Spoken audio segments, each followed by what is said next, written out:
And welcome back to Waaaghtaktiks. Today we're here to talk about the best Breaka combos. And we'll throw in the Tankbustas for good measure. So welcome back to Waaaghtaktiks. Whoa! We got some new tools, you gets. But of course, let's get a shout today's sponsor, the Baron of Dice. Check them out in the description, 5% off because nobody likes taxes. And thank you very much to the Baron of Dice. And thank you to everyone who's been supporting as it's been noticed. Shout out to the Great WAAAGH. So today we have the Orks' newest tool, newest good gets, the Tankbustas, and the Wrecker Crew. So these guys are welcome additions to the Ork players. Today we're going to be looking at just overall reviews. I'm sure some of you, the data sheet as a whole, that I'm sure you guys have already recognized, but we're going to go by the majority of their actual leader combos, the situations where they'll actually come out on top, my ideas of when they're situationally good and or if they're even practical, and my overall analysis at the end of both of these data sheets and if they're worth throwing into your Great WAAAGH. So let's start with the Recas. So of course, let's go over their stats real quick before we get into the character combinations. They have innate rerolls, a part of their data sheet, which is a welcome combo. It is 140 points for a 6 model unit. That's 26 points per model. So just a little bit more than knobs, as knobs are about 21 points per model. They come in at a knob stat line, though they do not have a knob keyword, right? So when we speak of a knob stat line, you'll hear that mentioned a lot. We're speaking of a 4-up armor save and 2 wounds. So in this case, they do have that as a 4-up armor save and 2 wounds apiece. Though mind you, that's not considered durable in today's 40K. They do bring the damage 3 that Orks need. Mind you, these guys do only have a base stat of 2 attacks per smash hammer. Of course, they do have other weapons that we're going to talk about they have access to. They come with 2 bomb squigs as their war gear. Mind you, you can only use 1 at the end of a normal move. This is very clear because, for example, on a Squig Hog Boy unit, they do not have this exemption. When you look at the Squig Hog Boy unit, they do not have the restriction of only using 1 Squig Bomb. You can use multiple. In this case, you can use only 1. So getting both of them off would be pretty difficult in a game. As for the optional war gear, weapons that you can choose to bring instead of simply smash hammers, is you can bring a knuckle buster, you can bring a tank hammer, which is fantastic because essentially a mini beast boss in your unit. And then, of course, the knob sergeant has a rocket pistol and his dreaded smash hammer as well, which is pretty awesome. Now, when we speak of the Knuckle Busters, they are twin linked with 5 attacks. Nice, because everybody else has 2, but they are only minus 1 AP and 1 damage. But I'll tell you how you can get them to work if you really want to get them to work. Mind you, it is the most underwhelming piece of war gear. And last but not least, they can be led by anybody that leads a boys unit. That's quite inclusive. As you can see, based off the new data detachment that we actually had access to, and these 2 data sheets, is that GW is trying to give Orks a little bit more accessibility and freedom with the keywords, but they still didn't give us knobs, which I'm a little upset about, but not too upset. It's all good. We're all happy around here. Now let's take a look at the first combo that I'd like to talk about and point out is the Big Mech and the Recas. So this is a 210 point unit. Of course, if we're going over this unit in the Dread Mob, it gives them access to the button, which is of course sustain, lethal, or critical additional AP 2 plus. I mean, additional minus 2 AP on a critical hit, which is typically a 6. But let's keep in mind the data sheet that we went over for these tank hammers. They are anti-vehicle, anti-monster 4 plus, minus 2 AP, 3 damage. Well, considering that the highlighting for what is a anti-vehicle, the anti-vehicle means it's an unmodified target. And this thing came in the way when I was reading it. Sorry, that's done. An unmodified wound roll of X against the target within the matching keyword scores a critical wound roll, meaning that a 4 plus equals a 6, meaning that you will have minus 4 AP whenever you roll a wound roll using Dread Mob, and when you press the button for critical AP. That is fantastic, and that is actually how you get the Knuckle Busters to function. So they also have anti-vehicle monster 4 plus. In this case, you would get 5 attacks. They would be 4 plus, and then these would all be minus 3 AP. That could be pretty sweet volume of punches and actually get those to work if you just want those guys to work, right? They're pretty cool, pretty cool. Still not better than hammers, of course, but some people want to use what they want to use. Then we have, of course, the enhancements that you could stack on this is that You have smoky gubbins or super glowy things. So typically smoker glowing thing, you're like, that's kind of dumb. Out. I put the glowy, super glowy thing on them. You're really just looking to do this so that when you pick someone, maybe they take a battle shock test and then they could fail it, and then they won't take strats against you. Maybe like an Overwatch, for example. But you have to be seen, so you can still be Overwatched. It's more better for like Armor of Contempt. It's very situational. Don't take the enhancements, in my opinion. Just had to shout them out real quick. Of course, the cons for this combination, because of course I want to mention some of the cons. They don't have any strat support in Dreadmon. They have no rerolls to hit, nor a +1 to hit. So really, you're relying on those sustains and the fact that you're going to be rolling threes to hit. Mind you, on the wall, you're only getting 3 attacks per smash hammer, and then you're wounding on 4s.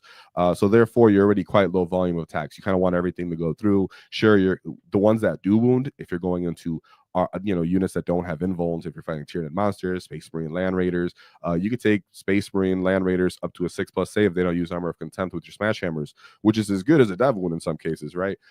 But in any other kind of target, they struggle into less ideal targets. So if something has an invuln, if it's some sort of elite infantry, whatever it may be, 4 wound models, this combo doesn't work as well. But it's something to be shot out into, specific metas if you guys have to face a lot of great armor save units that don't have invulns. But this also works in Warhorde. So of course you get your sustained 6s. That's pretty nice for the fact that you're going to be hitting on 3s.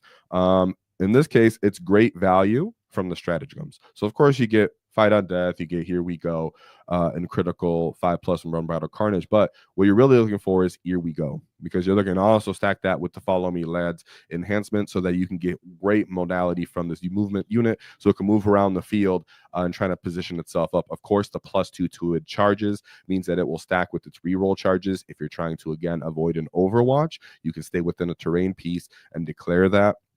And you're more likely to get there sooner if you have this additional movement. But keep in mind, this is a squishy unit overall. If it's out in the open, you're kind of on your edge the whole time, right? But the strats just for Warhorde as a whole with this unit fit really good and feel really nice. The cons is that it's competing for a war boss. It's competing for the knobs and the boys. And then, of course, it's not great synergy for Gaz. So if you bring like the Big Mech and then you bring these guys, the Wreckers, they don't really appreciate Gaz as lethal as much as other Orc units simply because they don't have volume, and then they're already wounding quite well. And then, of course, the actual smash hammer, the tank hammer for the Dev wounds, he doesn't want to get lethal. He wants to try to put Dev wounds on you. So they don't go with Gaz, and typically you're in a lot of strong Warhorde lists, you're bringing Gaz. So it's good for trading up a little bit, reliably killing something, but you are contesting and competing, and it's playing its own role. So not necessarily a horrible thing, but just bringing it up.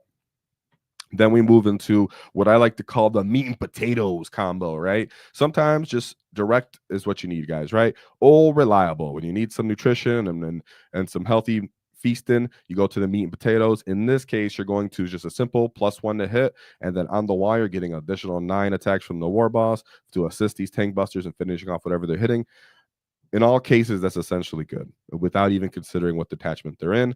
But in multiple detachments, this combination just works very well. Quite universal. The war boss is quite sought after and universally loved, and he did go up in 10 points because GW did see this coming.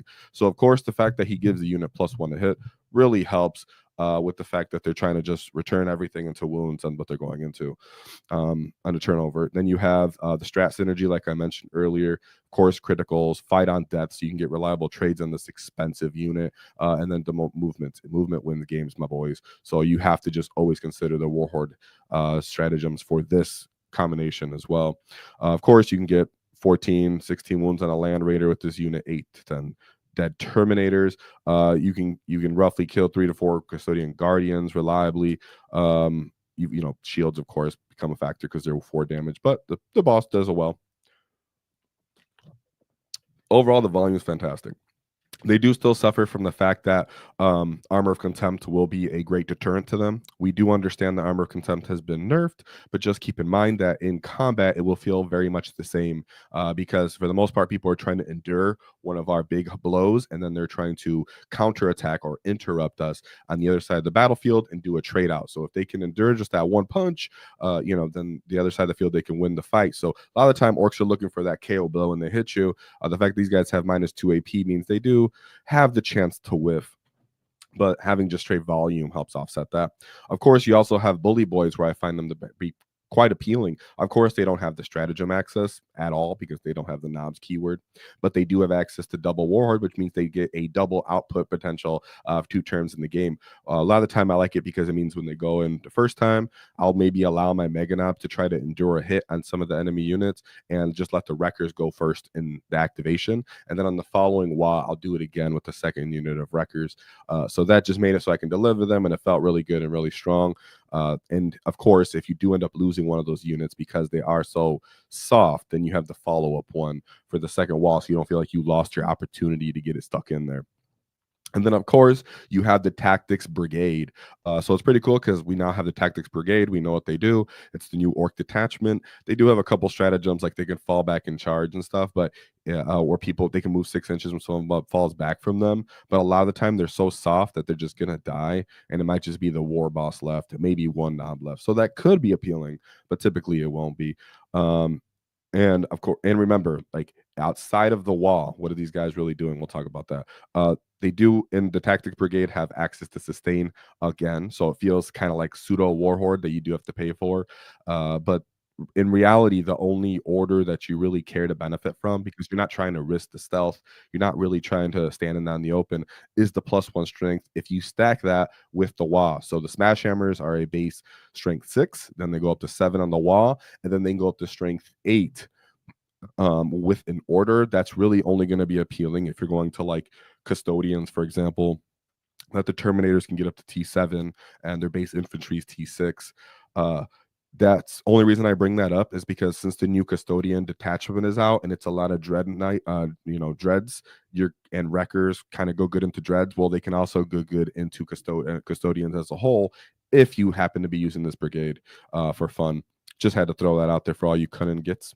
And then, of course, the cons of this unit and the data sheet as a whole is it's highly susceptible to Overwatch. It is very squishy, very soft. In comparison to another unit that's trying to do a similar thing, which is the Beast Boss, which Breaka Boyz. Of course, the wreckers do more reliable damage more consistently, but you can lose the majority of your Breaka Boy unit to Overwatch, and the Snagga Knob and the Beast Boss himself can deliver most of the damage in certain detachments, just straight flat out. So it does become into somewhat contention in there, and that's the issue there. But when people have always been bringing 5-man knob units, found value in that, and never really consistently complained about that. So don't be deterred just from that example. And remember, they can only overwatch 1 area units per turn. So then you have, of course, enemies will prioritize this unit. Them knowing what this unit will do and its limitations means that they're going to be coming for it. And then last but not least is that its true value comes from the WAAAGH because of its lack of attacks. So essentially, there's been no games that I have considered using my wreckers outside of the WAAAGH, especially when I have the War Boss in this unit, because the War Boss gains so much value from his additional attacks. And upon first contact, it ends up being your last contact with this unit. Therefore, you're really setting it up to act as a smash glass hammer, as it really just wants to go in on the wall, delete something, and then die in the following turn. Maybe your War Boss will survive. Probably not. Other than that, absolutely love this unit.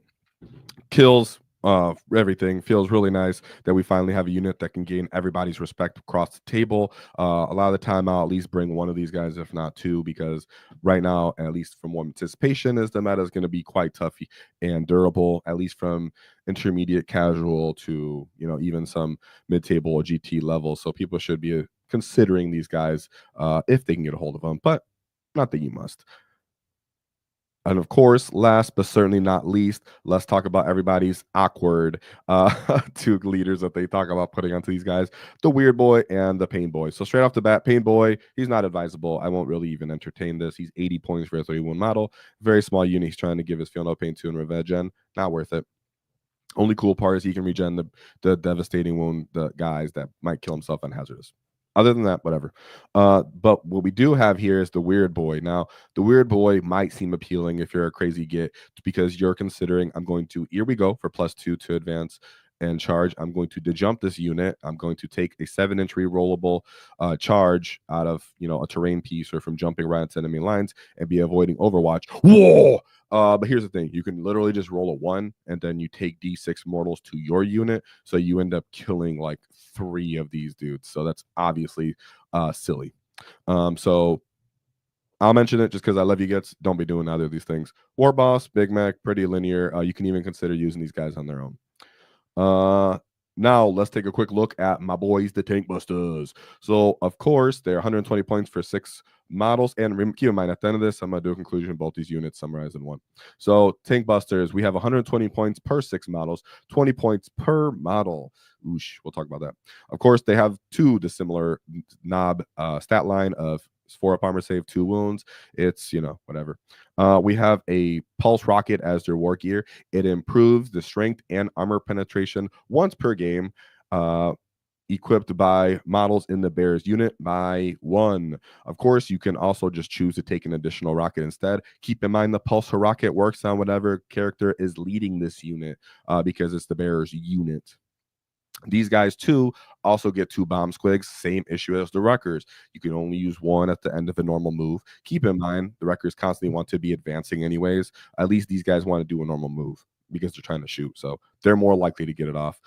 As well as their optimal range is actually 12 inches due to the fact that they have 2 pistols that also want to be stuck into combat, stuck into shooting range. So getting both these bomb squiggers off is not going to be likely, but more likely at least get 1 off than the Wreckers. Of course, you have the Sergeant who has 2, who can take 2 rocket pistols. He could take a hammer, never really going to get into combat, just bring both pistols. And then of course everybody else is equipped with a rocket, which is D3 blast, strength 9, -2, 3 damage, hitting on 5 pluses. Keep in mind, these guys are really looking to get within 12-inch range, which is a big weakness in my opinion. I do not appreciate that. As you can tell, between the bomb squigs and the pistols, this is the range they really want to get into. Of course, these guys can be in SWAT teams because they're 6-man unit. Even if you give them a leader, you can put a 5-man unit into the truck with them. Their favorite detachments are Dread Mob, and now they actually have the Waaaghtaktiks Brigade. The Tactics Brigade. And then they did retain their Tankbusta datasheet ability, which is each time they're targeting a monster or vehicle, add 1 to the hit roll and the wound roll. That is pretty decent considering they can get up to strength 10 now. And then let's talk at the leader combos real quick. So we have the legendary shock attack gun, arguably the best leader for these data sheet.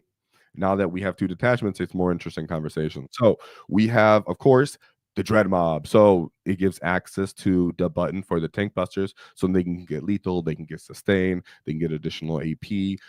Sustain is essentially +1 to hit. So statistically speaking, so about 30% increase. Then they have access to ignore cover if they're led by a shock attack gun for the enhancement to ignore cover. Really take advantage of their AP in that case.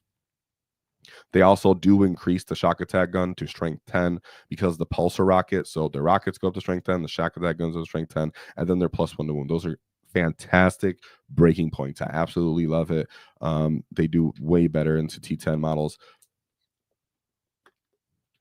And then, of course, the shock attack gun gives them reroll 1s to hit. They desperately need rerolls because they average about 12 shots per unit. And that's simply not good enough. Like reliable enough without any kind of rerolls. Of course, the unit they're shooting at does have to take a battle shock test. Keep that in mind. Easy to forget. Some of the cons here is that they still lack damage output to T11 units. They're not likely to outright kill any of them. Units and targets they do good into are like Necrons, some Tau vehicles like T8, T7, T6. Well, not really that many T6 vehicles, but there's vehicles that are out, below their threshold, which means any of their hits will immediately transition over to wounds, which then that becomes quite spicy because 3 damage transfers over really well into any, even Necron Doomsday Arc, for example, they can do quite respectable damage to the point that the Necron player might get 1 shot. Not reliably, but he might. Other than that, against T11 or greater, or even good armor save stuff, they're really not doing much.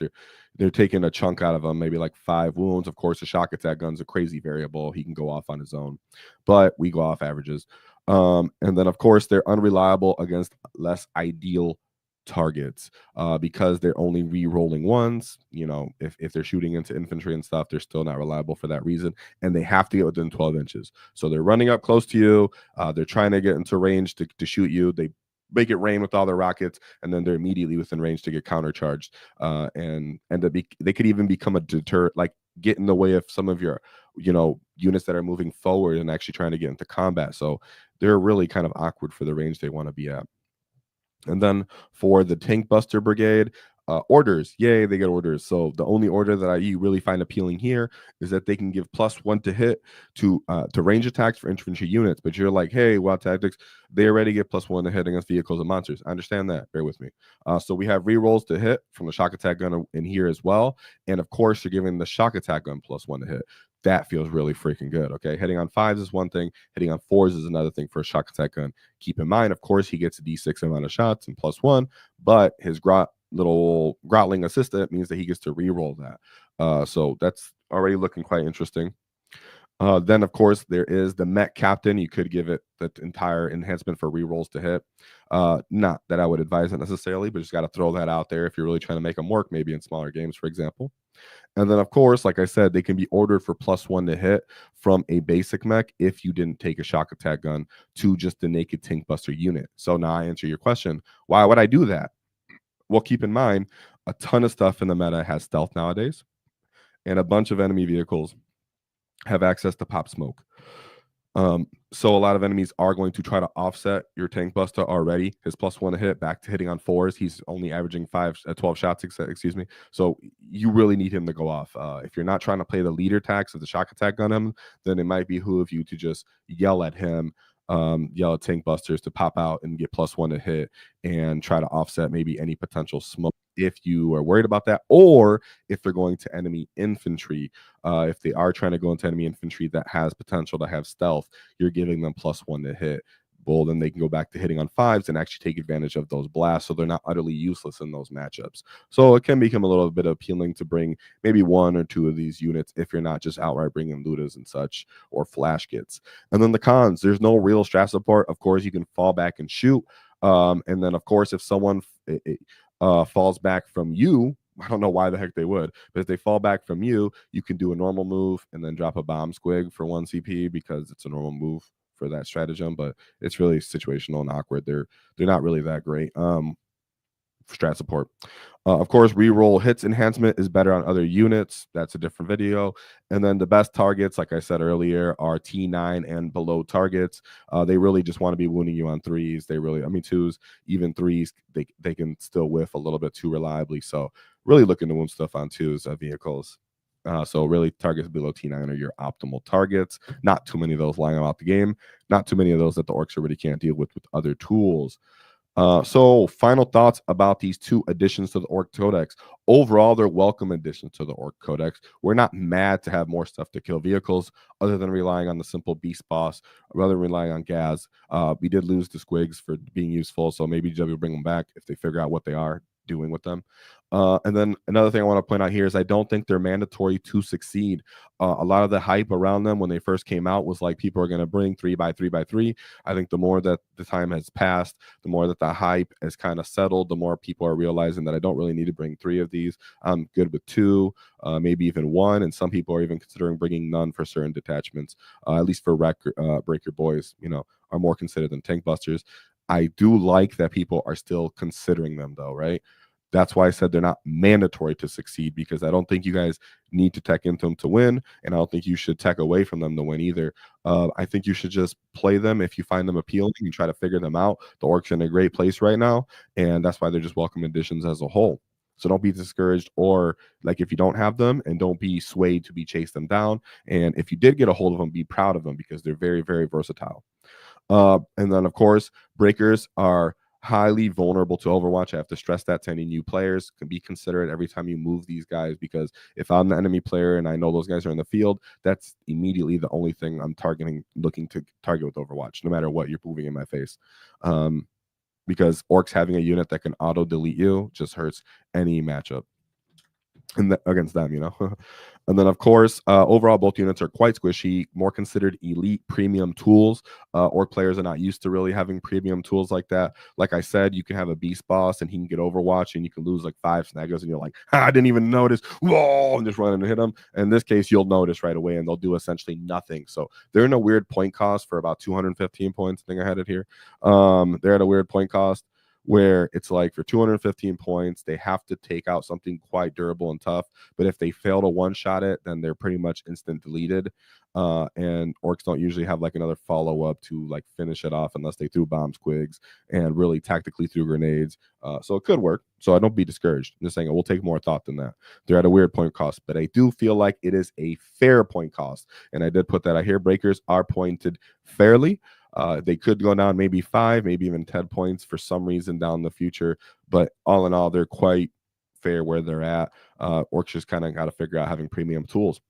And then last but not least is that Tankbusters are still unreliable. In my opinion, they were still written in an an awkward fashion, unruly fashion. The fact that your sergeant still has pistols trying to get within close range and the mortal bomb squig, mortal wound bomb squig. So the game's full of stealth right now with shooting. So a lot of people are going to be already -1 to hit. So they've just fallen into a place where they're not going to do anything reliably. I think GW can throw them back at 90 points and Orc players would be happy because then they're at least another cheaper SWAT team variation, and you can at least threaten enemies with it and not feel like when you whiff that you just completely cut off one of your own toes. So with that being said, everybody should be happy and excited because they're great additions to the Great WAAAGH. And it's up to us to kind of make it work and figure it out. So these are the tactics for the Tankbustas and the Wrecker crew. If there's anything I missed, of course, now is a live chat response to the chat, so you see what you guys got to say. A bunch of you guys are overall excited with the whoa from Jank the Tank. So if you guys have any different opinions, of course, leave them in the comments or feel free to say them now. If you're in love with these units or you think they're trash, let me know. So excited for the Breaka Boyz. And of course, check out the video if you're trying to get a hold of them that we did with Red Ones Goes Faster, that it's easier for to potential kit bashing, so you can stretch out the kit if you do get your hands on one of them. And then of course check out our paint competition, because when you need to get some free dice from that. Yeah, double wall. I'm curious, Painboy. No, absolutely not. No. Said Tankbusters are actually clearly being held in reserves to get position. Yeah, I could see that. Instead of trying to pay for a truck, just stick them in reserve. Hope to catch someone on an objective or something to chip them down as you're already kind of going to go in. I can see that. That's actually a good take. Putting them in reserve is nice instead of putting them in pictures. Shock attack guns with the ink. Yeah, shock attack gun with it does feel really good. One thing is, of course, a lot of vehicles have, not a lot, respectable amounts of monsters and vehicles have 4-up invulns too. So as much as the shock attack gun is very appealing for having high AP, he does have a good chance to whiff just because he doesn't really get a reliable volume of shots, and then enemies can still take good invulns from him, and then his damage can be either amazing or just 1 if he rolls it on a d6. So it's like really awesome on average from papers, but averages are throughout like the entire game, not throughout the one time you need it to go, which for Orc players, we're looking for those reliable one-shot outcomes, or at least more reliable, right? As reliable as we can get. For example, right? You can't reliably take out a Catan with 20 Beast Snagga Boys and Gaz's critical 5 Unbridled Carnage lethal, or re-rolling hits fishing for 5s lethal and sustain. But you're very likely to do it, right? It's not assured, but it's very likely to. So whenever you're playing Orcs, you're looking for a very good chance of you one-shotting this unit, because you cannot afford the whiff, you cannot afford the trade, you cannot afford not controlling your rate of attrition. And that's something that right now Wreckers and Tankbusters kind of do, where they're kind of hedging the line. Busters, of course, way more because they cost too much. But Breaka Boyz are like, okay, if I mess this up, I might just done a horrible trade and made a horrible mistake here. So that being said, anybody else? So yeah, I think Orc players should be very excited. And of course, we have the next video coming out is for the Waaaghtaktiks detachment, because GW decided to make a detachment all about this. I'm just kidding. So we're going to figure out how to work that Tactics Brigade, as it's very exciting and something that all Orc players have been universally excited for. So yeah. So with that being said, there's only one thing to keep in mind: is don't cross our wall, because we knock your teeth out.